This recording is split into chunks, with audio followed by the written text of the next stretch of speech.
What's happening, people? I hope you're all well. So, on the undercard of Joshua versus Ngannou, it is rumoured that Deontay Wilder will be fighting Zhang. And for me, that signifies somewhat of a second chance for Deontay Wilder. I mean, who's Joseph Parker fighting next? You know, what opportunities are coming Joseph Parker's way? But you know, I feel like Deontay Wilder is being given a second chance at the wheel here. But, and here's the but, is it wise? Is it wise? In my opinion, no. If you were to ask me right now who, Deontay Wilder should be fighting next, I would tell you, I don't know who he should be fighting next. Because he should be fighting an opponent I've never heard of before.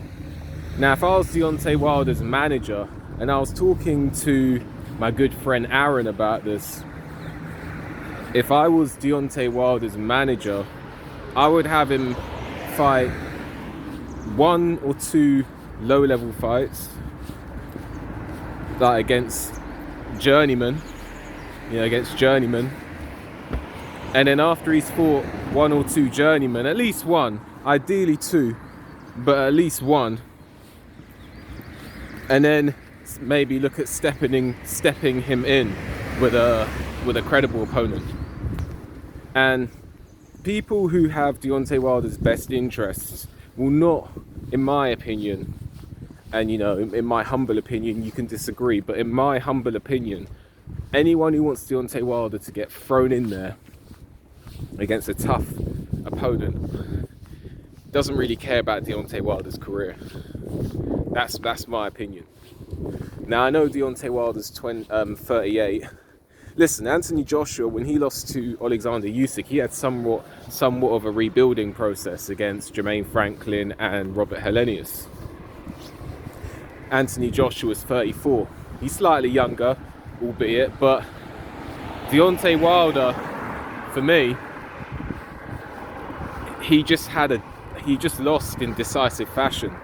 You want to chuck him in there, low on confidence, hasn't got the drive back, hasn't got that killer instinct back, and you want to chuck him in there against Zhang, who's having an Indian summer. In my opinion, that's not very wise if you're looking to rebuild. Deontay Wilder's 38 years old. No, there's not a lot of time, but in having some rehabilitation, 1 to 2 fights, there may not be enough time for 2, so at least 1. I'm saying 1. Yeah, at least 1. If you step Deontay Wilder down and put him in a situation where he may not get knocked out, or he may not get buzzed, or he may not get dominated, you may be able to see where he's at, what he needs to work on, etc. in a constructive way. But if you put him in there against Zhang, that's dangerous. And if he loses to Zhang, which is, very, very possible at this stage, it's done. It's done. I was saying this, I don't think Deontay Wilder's necessarily done. He could be. I need to see one more performance like the Joseph Parker performance, and then I'll probably say he's done. But at this stage, I'm not decisively saying that he's done, because boxing fans are like very, very reactionary. You lose one and you're done. Anthony Joshua, I remember before the Deontay Wilder versus Joseph Parker and Joshua fought Wallin, people were saying that Joshua would lose in 1 round to Deontay Wilder. I'm willing to bet that that's changed. The narrative has changed now. So boxing fans have very short memories. So if Wilder goes and knocks out Ruiz in 1, then people are going to forget all about this Parker defeat very, very, very quickly. But to avoid getting off topic, I'm hearing that Wilder is going to be facing Zhang on the undercard of Joshua versus Ngannou. I haven't heard it's been confirmed. And in my humble opinion, I don't think that's wise from Deontay Wilder's standpoint. I think a much wiser decision would be for Wilder to fight a obscure fighter for one fight at least. He's 38, he's got time to do it. He's got time to have at least one. Yeah, fight one, you know, one or two journeymen or fringe contenders or something of the sort. Like, if he went and fought, he's not a champion, is he? He can do that. Go and fight Kajanu, go fight someone like that. And then look at who you're going to fight. Because then, confidence build, you're going to get that confidence back. You're going to see what you can work on. You're going to have the opportunity to work on what you're going to work on. And not be in the constant threat of getting your lights switched off by Zhang. And in my opinion, stylistically, I don't even know if Zhang's wise, even when Deontay Wilder was in his prime. But in my humble opinion, Deontay Wilder should not be fighting Zhang next. I think that Deontay Wilder, and you know, there are fights out there for me that are stylistically more suited than Zhang, in my humble opinion. So, Andy Ruiz, I would actually pick Deontay Wilder to beat Andy Ruiz right now.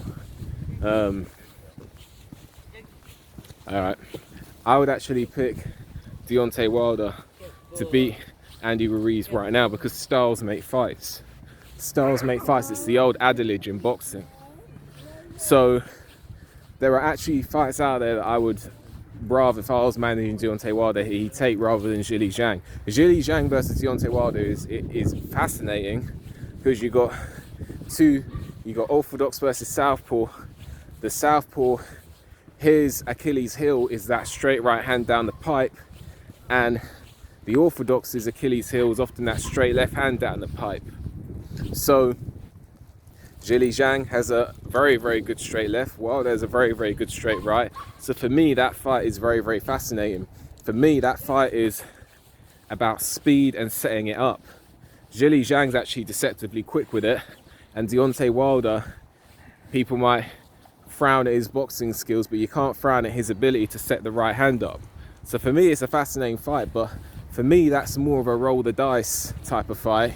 You know, roll the dice, flip a coin, as opposed to a fight like Andy Ruiz Jr., who for me, stylistically, is far more suited to Deontay Wilder because Andy Ruiz Jr. really struggles to bend at the hip because of his body, and Deontay Wilder, and he's got slow feet, and Deontay Wilder can launch that right hand, and I think that's a stylistically more suited fight.